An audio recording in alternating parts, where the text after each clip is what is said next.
Hello students. आज हम बात करने वाले हैं सिग्निफिकेंट फिगर के बारे में।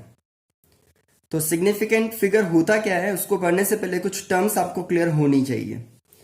तो फर्स्ट टर्म है हमारे सामने, that is uncertainty in measurement.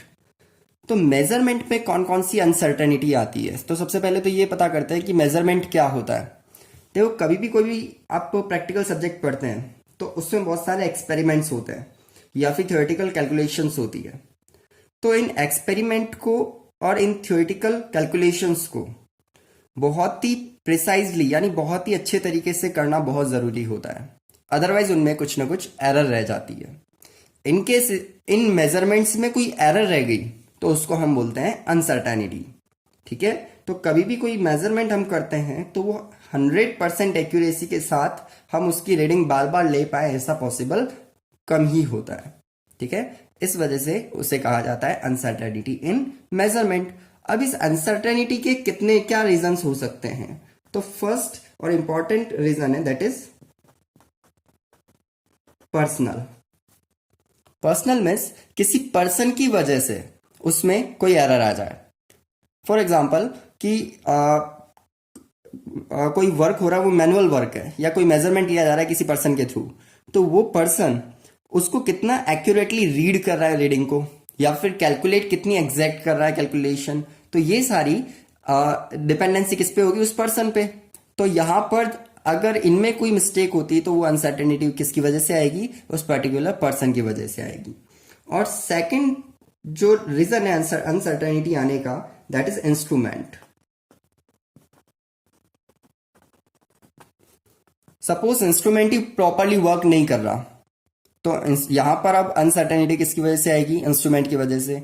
या फिर इंस्ट्रूमेंट बनाते वक्त मैन्युफैक्चरर ने उसमें कोई मिस्टेक रख दी है, या फिर हमने उसको पहले बैलेंस नहीं किया और हम डायरेक्टली रीडिंग लेना हमने शुरू कर दिया। तो ये सारे केसेस क्या होंगे, ये सारे केसेस जो एरर प्रोड्यूस करेंगे वो अनसर्टेनिटी इंस्ट्रूमेंट की वजह से होगी। तो अनसर्टेनिटी के दो रीजन हो सकते हैं, एक होगा पर्सनल और दूसरा होगा इंस्ट्रूमेंटल। करेक्ट। इसके अलावा कुछ और टर्म्स आपको क्लियर होनी चाहिए। For example precision. Precision precision होता क्या है, ये होती है क्लोजनेस ऑफ वेरियस मेजरमेंट्स। ठीक है, यहां लिख देता हूं, क्लोजनेस ऑफ वेरियस मेजरमेंट्स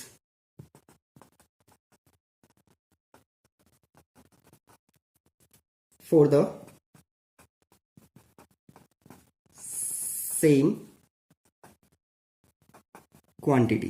ठीक है, तो प्रिसीजन क्या होता है, closeness of various measurements for the same quantity. एक ही क्वांटिटी को आप बार बार बार बार बार बार मेजर कर रहे हैं, तो जब आप उसे मेजर कर रहे हैं तो बार बार जो वैल्यू आपको मिल रही है वो पहले वाली वैल्यू या जितनी भी वैल्यूज या रीडिंग्स आपने ली है उनकी कितना क्लोज है। अगर वो बहुत ज्यादा क्लोज होती है तो हम उसको बोलते हैं प्रिसाइज।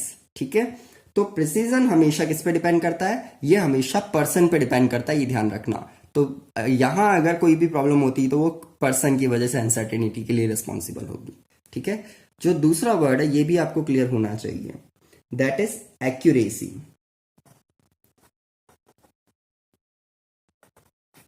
एक्यूरेसी एक्यूरेसी क्या होती है, ये होता है agreement of a particular value to the true value of the result. I am writing here, that is agreement of a particular value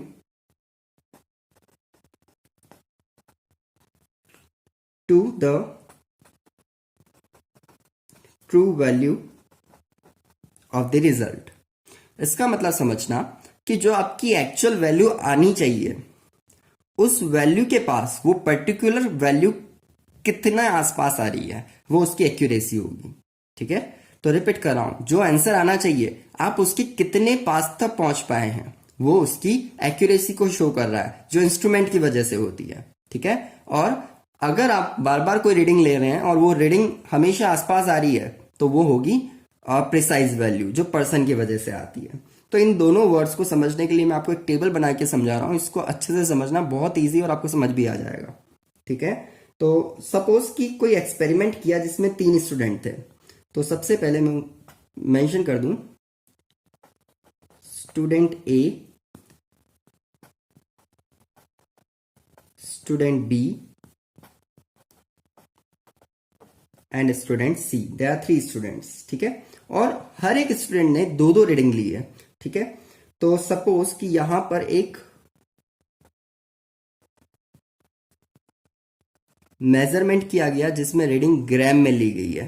ठीक है, तो फर्स्ट स्टूडेंट ने 2 रीडिंग दी है, तो मैं यहां पर लिख रहा हूं first and second, there are 2 reading options. ठीक है, फर्स्ट ने जो रीडिंग ली, अब यहां पर ध्यान रखना, जो हम मेजरमेंट यहां पर ले रहे हैं इसकी ट्रू वैल्यू जो है वो 2 ग्राम है। आई एम रिपीटिंग, इसकी ट्रू वैल्यू कितनी है?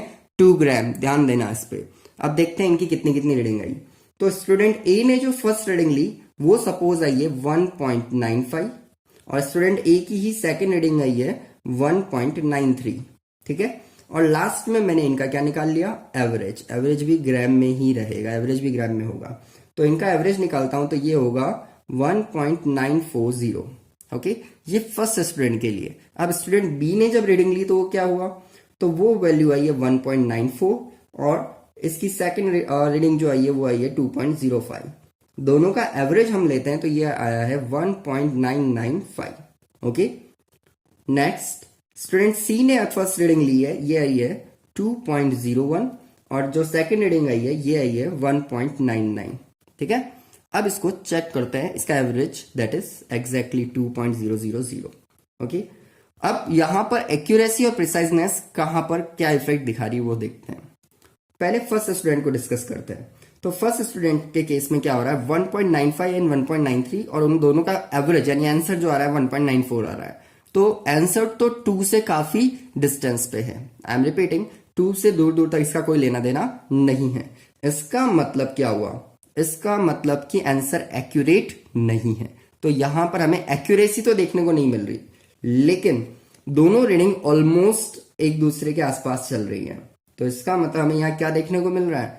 यहां पर हमें प्रिसाइजनेस देखने को मिल रही है। तो ये वैल्यू जो होगी ये क्या होगी? ये वैल्यू प्रिसाइज होगी। ठीक है, तो फर्स्ट स्टूडेंट बहुत ही प्रिसाइज है रीडिंग लेने में। सेकंड स्टूडेंट के केस में क्या है? ये रीडिंग आई है बहुत कम और ये आई है बहुत ज्यादा, यानी 2 से बहुत लेस और 2 से बहुत हायर वैल्यू आई है। लेकिन दोनों का रिजल्ट निकालू मैं तो रिजल्ट एंड आंसर अप्रॉक्स आया है, यानी ऑलमोस्ट उसके आसपास। तो आंसर आसपास है, इसका मतलब एक्यूरेसी तो यहां पर है। तो ये वैल्यू जो मेरे पास आ रही है ये यहां पर क्या शो कर रही है? ये यहां पर एक्यूरेसी शो कर रही है। ठीक है, लेकिन यहां पर प्रिसाइजनेस नहीं है क्योंकि इन दोनों की वैल्यूज में काफी बड़ा डिफरेंस है। ओके, और जो थर्ड स्टूडेंट है इस केस में क्या हो रहा है? इस केस में वैल्यूज में भी ज्यादा डिफरेंस नहीं आ रहा है जो वो रीडिंग ले रहा है, और उनका आंसर भी एग्जैक्ट आ रहा है। इसका मतलब जो लास्ट आंसर है वो प्रिसाइज भी है और उसमें एक्यूरेसी भी है। ठीक है, तो आपको समझ आ गया होगा अब कि प्रिसाइजनेस और एक्यूरेसी में क्या डिफरेंस होता है। आई होप कि ये टेबल आपको सब कुछ अच्छे से एक्सप्लेन कर पा रही होगी। ठीक है, अब इससे आगे हम स्टार्ट करते हैं सिग्निफिकेंट फिगर। तो बहुत ही इंपॉर्टेंट क्वेश्चन है और एटलीस्ट एक क्वेश्चन हर बार एग्जाम में पूछा जाता है।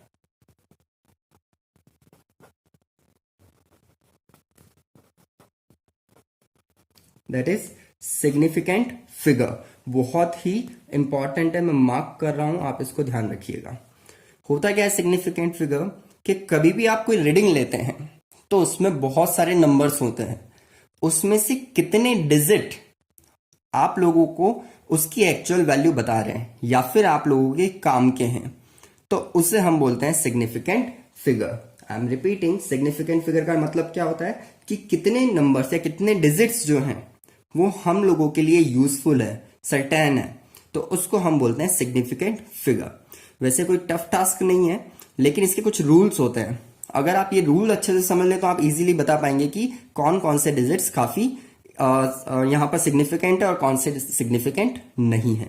तो मैं आपको एक एक करके सारे रूल बता रहा हूं, हर रूल पे मैं 1 या 2 एग्जाम्पल करवाऊंगा और लास्ट में हम टोटल एक्सरसाइज ले लेंगे कोई भी, तो आपको यहाँ पता होना चाहिए कि सिग्निफिकेंट फिगर कैसे निकल रहे हैं, और बहुत ईजी है, बस साथ में समझते जाना।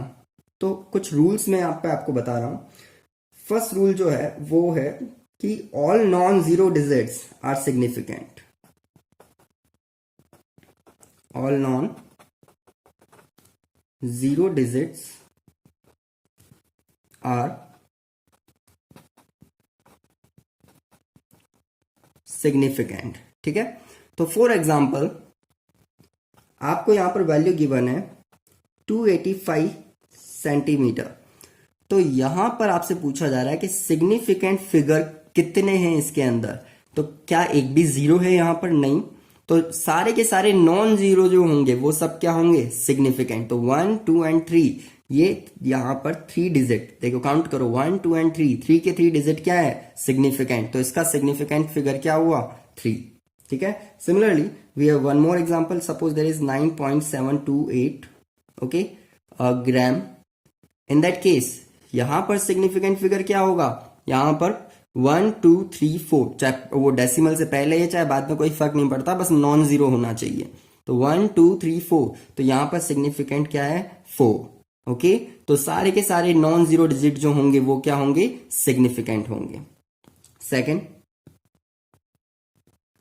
सेकेंड रूल ये कहता है कि zero preceding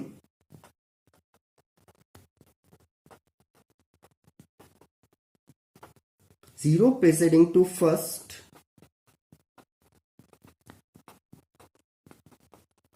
non-zero digit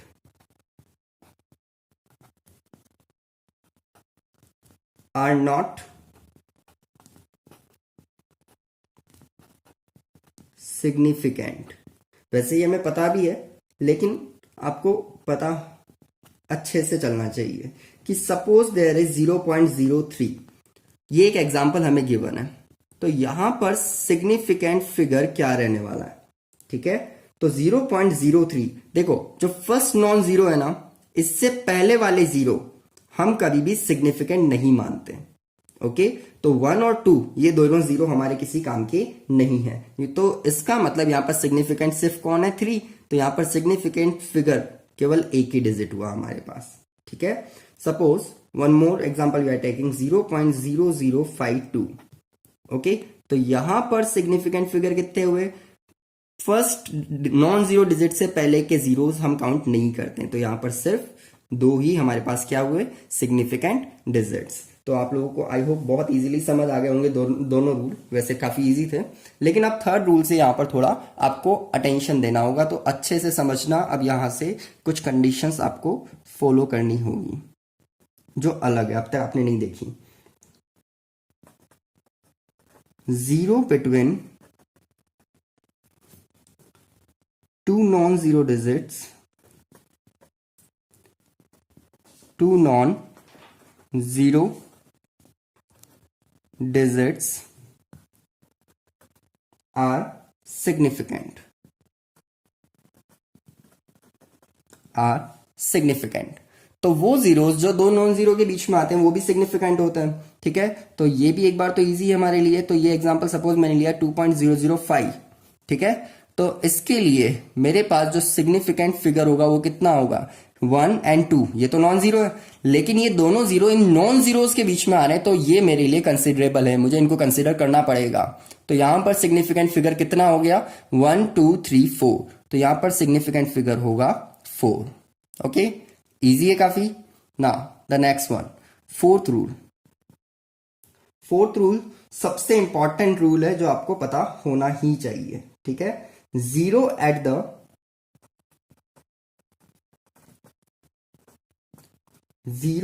the end और right of a number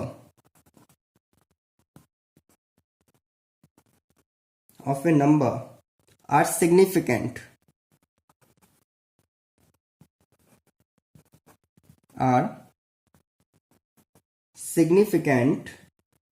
provided they are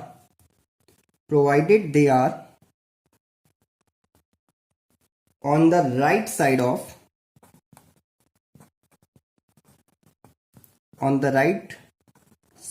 of provided they are on the right side of the decimal point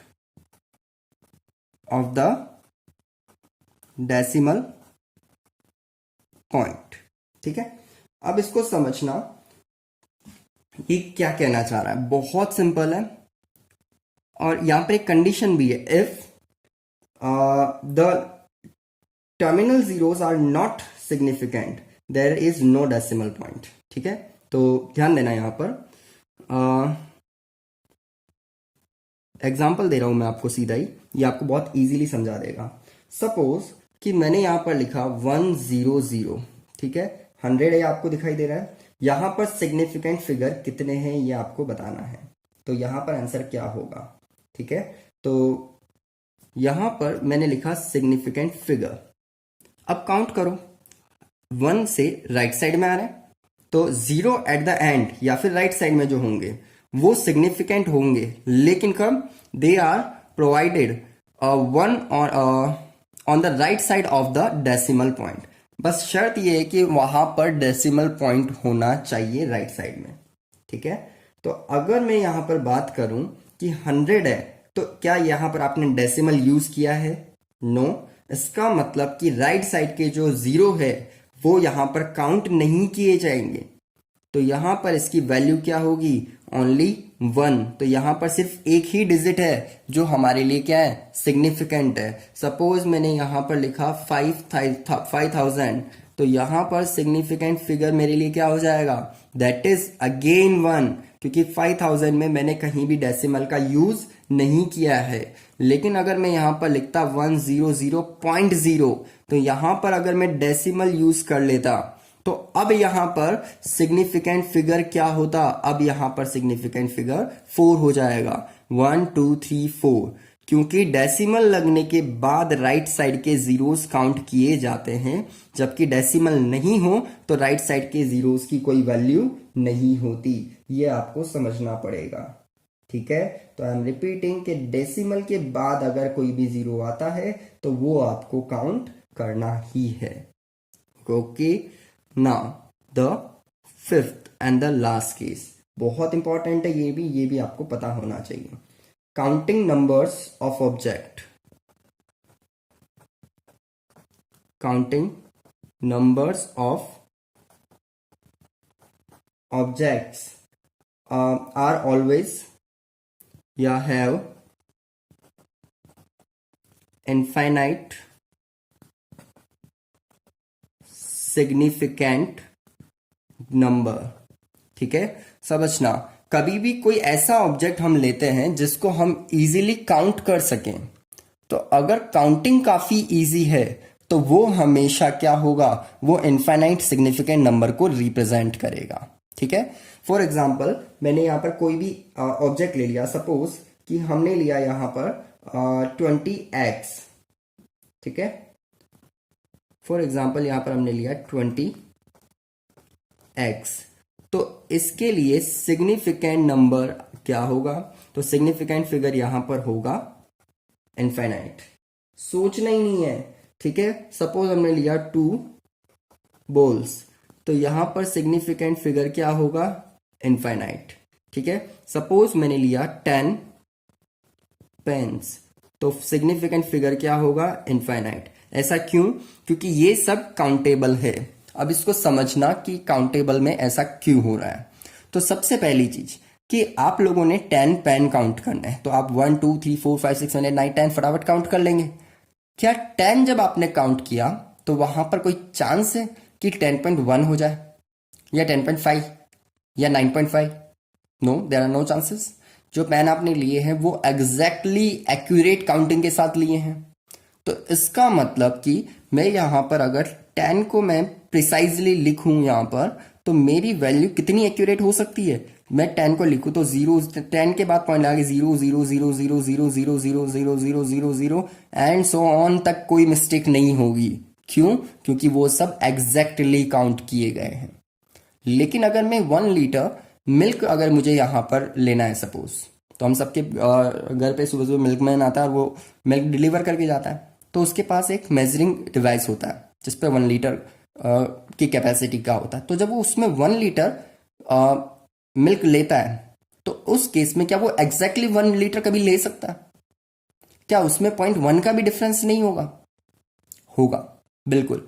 कभी भी वो एग्जैक्टली मेजर उसे नहीं कर सकता। इसका मतलब कि वहां पर आप पॉइंट के बाद कोई भी प्रिसाइज वैल्यू नहीं दे सकते, ठीक है? कभी भी एक्यूरेसी उसमें नहीं आएगी, लेकिन आपको यहां पर एक्यूरेसी देखने को मिलेगी। इस वजह से पॉइंट के बाद के यहाँ के जितने भी डिजिट हैं वो सब सिग्निफिकेंट होंगे। और वो कितने हो सकते हैं? वो इनफाइनाइट टाइम तक सिग्निफिकेंट है, वहां तक वो वैल्यू बिल्कुल करेक्ट है। ये आपको बताता है। इसीलिए नंबर्स कभी भी होंगे, काउंटेबल ऑब्जेक्ट अगर कभी भी होंगे तो उनके लिए सिग्निफिकेंट नंबर हमेशा इनफाइनाइट होगा, लेकिन अगर मेजरेबल यूनिट्स होगी तो उनके लिए वैल्यू कभी भी इनफाइनाइट नहीं हो सकती, ठीक है? तो ये सब क्या थे? ये थे आपके सिग्निफिकेंट फिगर। अब यहां पर आपको कुछ चीजें पता होनी चाहिए। क्या? सबसे पहले कि जब भी आप एडिशन और सब्सट्रैक्शन करते हैं सिग्निफिकेंट फिगर्स का तो क्या होगा? I am repeating, addition and subtraction of significant figure, addition and subtraction of significant figure. तो मैं एक एग्जांपल लेके बता देता हूं, काफी इजी है, समझ आ जाएगा ये आपको। सपोज कि एग्जांपल लिया है मैंने 12.11, 18.0 एंड 1.012 और मुझे इनको ऐड करना है, ठीक है? तो अगर इनको मैं ऐड करूं तो आंसर आएगा 31.122। ओके, अब समझना ये मेरे पास आंसर है।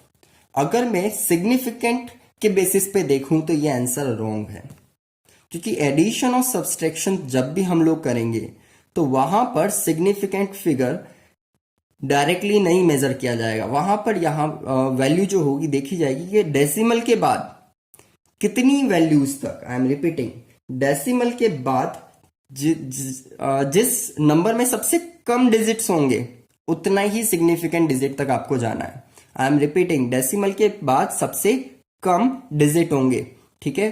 तो ध्यान रखना, यहां पर मैं लिख रहा हूं लेस डिजिट आफ्टर डेसिमल, वही यहां पर आपको सिग्निफिकेंट लेना है। तो यहां पर डेसिमल के बाद 2 डिजिट है, डेसिमल के बाद 1 है और डेसिमल के बाद 3 है। तो सबसे कम किस में है? सबसे कम इसमें है। तो डेसिमल के बाद सबसे कम मेरे पास 18 में है और कितने तक है? तो इस पॉइंट के बाद 1 ही है। तो यहां पर मुझे पॉइंट के बाद 1 डिजिट तक लेना है। तो एक्चुअली इसका करेक्ट आंसर जो होगा वो ये नहीं होगा, वो करेक्ट आंसर क्या होगा? वो क्लियर? तो एडिशन में हम क्या लेते हैं? हम लेते हैं सबसे डेसिमल के बाद सबसे कम डिजिट जहां प्रेजेंट होंगे हम उसको कंसीडर करेंगे, ठीक है?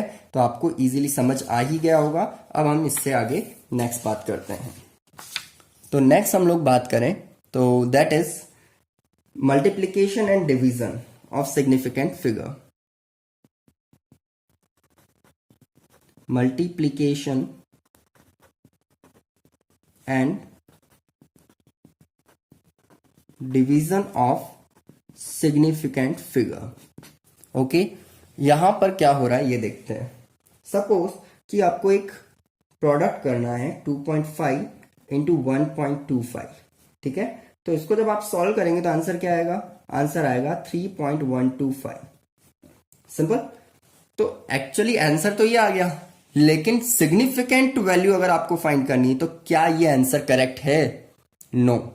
अगर मैं यहां पर सिग्निफिकेंट वैल्यू की बात कर रहा हूं तो ये आंसर कभी भी करेक्ट नहीं माना जाएगा। तो हम किससे करेक्ट मानेंगे? तो आप समझना, यहां पर वो वैल्यूज देखी जाती है जिसमें आफ्टर डेसिमल सिग्निफिकेंट नंबर कम हो, ठीक है? तो रिपीट कर रहा हूं, यहां पर आफ्टर डेसिमल सिग्निफिकेंट नंबर जो है वो लेस होना चाहिए, ठीक है? तो दोनों में से आफ्टर डेसिमल सिग्निफिकेंट नंबर किस में लेस है? तो यार 2.5 में 1 ही है, यहां पर 2 है, तो यानी यहां पर आपका लेस नंबर है, तो जितने सिग्निफिकेंट नंबर यहाँ है उतने ही यहाँ होने चाहिए। तो ये आंसर आपका रॉन्ग है। तो करेक्ट आंसर यहाँ क्या रहने वाला है, सिग्निफिकेंट नंबर यहाँ पर 2 आ रहे हैं तो यहाँ भी 2 ही आने चाहिए। तो answer is 3.1, that is the correct answer. ठीक है, तो आपको समझ आया। अब दोनों में डिफरेंस समझना, आपको दोनों एक जैसे लग रहे होंगे लेकिन दोनों में बहुत डिफरेंस है। मैं रिपीट कर रहा हूँ, डिफरेंस समझना एडिशन और मल्टीप्लीकेशन में। एक्चुअली एडिशन में हमने पॉइंट के बाद लेस नंबर ऑफ डिजिट लिए थे, नंबर ऑफ डिजिट, वहां सिग्निफिकेंट डिजिट नहीं लिए थे, लेकिन यहां हमने क्या लिए हैं, यहां पर हमने सिग्निफिकेंट डिजिट लिए हैं। ये डिफरेंस होता है, ये आपको ध्यान होना चाहिए। ठीक है, तो ये थे आपके सिग्निफिकेंट डिजिट्स। आई होप कि आपको बहुत ही अच्छे से समझ आ गए होंगे। मैं कुछ क्वेश्चंस करा देता हूं, ये आपकी एनसीईआरटी बुक की एक्सरसाइज में है, आप दोबारा से देख सकते हैं। ठीक है, तो हम यहाँ पर कुछ एग्जाम्पल्स ले रहे हैं, आपको मुझे आंसर देना है। ठीक है, पहले आप मुझे आंसर देंगे देन मैं यहाँ पर लिखूंगा। तो फर्स्ट एग्जाम्पल जो मैं ले रहा हूं, आपको नंबर ऑफ सिग्निफिकेंट डिजिट बताने हैं। तो क्वेश्चन है 0.0025। ठीक है, यहां पर हम इनके सिग्निफिकेंट नंबर लिखेंगे, आपको बताना है, आंसर वहां लिखेंगे हम लोग। तो कितने हैं यहां पर, यस आंसर दीजिए। करेक्ट, 2।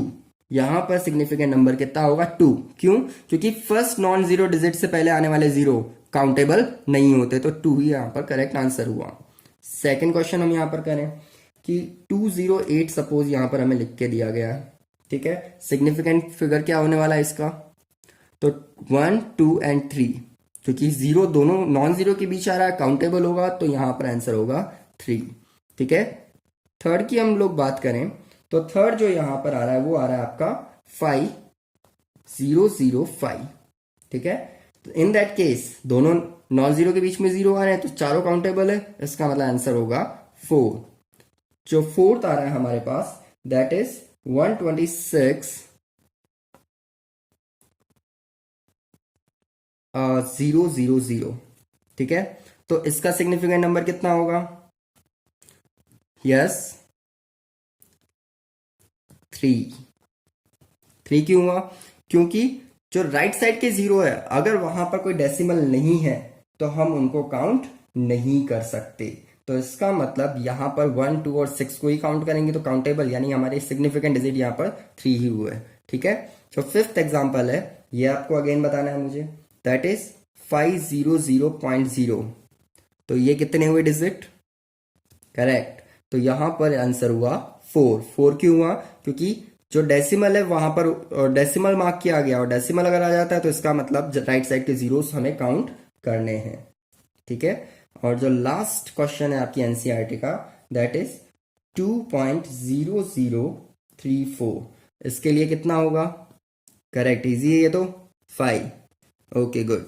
ठीक है, इसके अलावा आपकी एनसीईआरटी में एक और एग्जाम्पल है। ठीक है, इस एग्जाम्पल में आपको क्या करना है समझना है, इसमें हमने लास्ट लेक्चर में पढ़ा था राउंड ऑफ और इस लेक्चर में हमने बात की सिग्निफिकेंट फिगर की। इन दोनों का कॉम्बिनेशन सेट करना है। मैं रिपीट कर रहा हूं, यहां पर आपको राउंड ऑफ और सिग्निफिकेंट फिगर का कॉम्बिनेशन सेट करना है।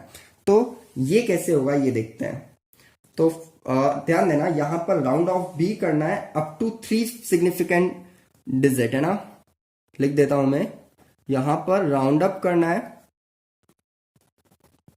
Up to 3 significant digits. ठीक है, ये चीज ध्यान रखिएगा। तो सबसे पहले मैं स्टार्ट करता हूं फर्स्ट एग्जांपल से। तो फर्स्ट एग्जांपल हमको गिवन है 34.216। ओके, और यहां पर इसका आंसर आपको करेक्ट करके देना है। तो सबसे पहले राउंड ऑफ भी करना है और कितने डिजिट तक करना है, 3 डिजिट तक। तो 1, 2 एंड 3, ये 3 डिजिट तो आने वाले हैं, तो 34.2 तो आने वाला है, लेकिन ये 2 है, इसके बाद वाले डिजिट पे डिपेंड करेगा कि यहाँ पे 2 रहेगा या 3 हो जाएगा। राउंड ऑफ का रूल याद है आपको। तो वैल्यू क्या है 1, जो ये 1 है क्या ये लेस देन 5 है, और लेस देन 5 है तो इससे प्रीसीडिंग वैल्यू में कोई चेंज नहीं होगा। तो इसका आंसर होगा 34.2। Easy. Now the second question है 10.4107। ठीक है, अब यहां भी आपको 3 डिजिट तक राउंड ऑफ करना है। ठीक है, तो आंसर क्या होगा, देखो 3 यानी 1 10.4 तो आने ही वाला है, 4 के आगे 1 आ रहा है, 1 लेस देन 5 है, यानी यहां पर कोई चेंज नहीं होगा, answer is 10.4. Simple. Now the third question is 0.04597. Okay, अब ये भी 3 डिजिट तक लेना है. तो ये जीरोज जो लेफ्ट साइड के जीरोज होते हैं, क्या वो काउंट किए जाते हैं? नो. उसका मतलब 0.0 तो आपको लिखना ही, इसको काउंट करना ही नहीं है. अब बात करें 459, तो हमें अब बात करनी 4, 5 एंड 9 की. ठीक है, तो 9 के बाद कौन आ रहा है? 9 के बाद आ रहा है 7. 7 क्या है? मोर देन 5 है. मोर देन 5 है तो इससे जस्ट नेक्स्ट नंबर क्या होगा? इसमें एक इंक्रीज करना पड़ेगा. अगर मोर देन 5 होता है लास्ट नंबर, तो 1 इंक्रीज करूं तो 9 हो जाएगा 10. अगर ये 10 हो जाएगा तो इसका मतलब कि 5 की जगह मुझे क्या करना पड़ेगा? 6 करना पड़ेगा. तो 4, 6 एंड 0. ठीक है, 7 क्योंकि यहाँ 10 हुआ था, 10 हुआ तो यहाँ पर 59 की जगह 60 हो जाएगा. ध्यान देना, इस पर ये एग्जाम्पल इंपॉर्टेंट है. तो 3 सिग्निफिकेंट डिजिट भी होगा कि डेसिमल के बाद वाला जीरो, ये वाला जीरो आपको काउंट करना पड़ेगा जो राइट साइड में आ रहा है, और लेफ्ट वाले काउंट नहीं होंगे. तो ये करेक्ट इसका राउंड ऑफ हुआ. नेक्स्ट हम बात करें, जो फोर्थ एग्जाम्पल है ये आपको गिवन है, दैट इज 2808. ओके, अगर इसको राउंड ऑफ करें तो क्या होगा? लास्ट डिजिट क्या है? लास्ट डिजिट 8 है और राउंड ऑफ करना है, तो 8 है, 3 डिजिट तक मुझे राउंड ऑफ करना है. अगर यहाँ पर क्योंकि ये जीरो काउंट होगा, बीच में आ रहा है, तो 8 है, 5 से ग्रेटर है, तो नेक्स्ट नंबर को 1 से इंक्रीज कर दूंगा. तो ये क्या हो जाएगा? ये हो जाएगा 2810. तो ये हुआ एक्चुअल इसका राउंड ऑफ. ठीक है, और इसमें सिग्निफिकेंट डिजिट भी कितने हुए? 3 ही हुए, क्योंकि यहाँ डेसिमल तो है नहीं, तो डेसिमल नहीं है तो राइट साइड का जीरो हम काउंट नहीं करेंगे. तो 281 ही यहाँ सिग्निफिकेंट नंबर को शो कर रहा है. तो इस तरह से आपके क्वेश्चंस बनते हैं और आपको उनके आंसर्स देने होंगे कि कितने सिग्निफिकेंट डिजिट यहाँ पर प्रेजेंट है. ठीक है, तो काफी इजीली आपको significant digit and round of में रिलेशन समझ आ गया होगा. अब हम इससे आगे बात करते हैं डायमेंशनल एनालिसिस की. तो नेक्स्ट टॉपिक है हमारा डायमेंशनल एनालिसिस. एक चीज ध्यान रखना, विदाउट डायमेंशन, हम पहले भी क्वांटिटीज में बात कर चुके हैं, विदाउट डायमेंशन कभी भी किसी भी क्वांटिटी की कोई भी डिफाइन नहीं होती, वो कोई भी डेफिनेट वैल्यू हो ही नहीं सकती. ठीक है, तो डायमेंशनल एनालिसिस जो है इसको यूनिट फैक्टर मेथड भी बोला जाता है. तो मैं यहां पर मार्क कर देता हूं, यूनिट फैक्टर मेथड. ठीक है, यूनिट फैक्टर, यूनिट यानी 1, अगर किसी भी डायमेंशन को आप 1 के फैक्टर में अगर चेंज कर लेते हैं तो वो क्या होगा? वो होगा यूनिट फैक्टर. ठीक है, तो इसको एक्सप्लेन करने के लिए मैं एग्जांपल ही ले लेता हूं, और सबसे सिंपल एग्जांपल से मैं स्टार्ट करने वाला हूं. ठीक है, तो सबसे पहले तो आपको रिलेशंस पता होने चाहिए. फॉर एग्जांपल, मैं फर्स्ट एग्जांपल ले रहा हूं कि 3 इंच है, you have to convert it. आपको 3 इंच लेंथ गिवन है और इसको हमें कन्वर्ट करनी है सेंटीमीटर में. ठीक है, इसको हमें कन्वर्ट करनी है सेंटीमीटर में. वैसे काफी इजी है, आप इजीली कर भी सकते हैं, लेकिन साइंटिफिकली अगर कोई भी ऐसी कई कॉम्प्लिकेशन आते हैं तो हम कैसे उसको इजी बनाएं, वो तरीके आप समझना.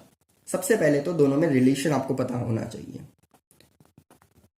1 इंच जो होता है that is equal to 2.54 centimetre. ये तो हमें पता ही है.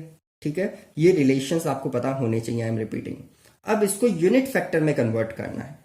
यूनिट फैक्टर मीन्स 1 इंच को अगर मैं डिवाइड करूं 2.54 सेंटीमीटर से तो उसकी वैल्यू 1 आएगी.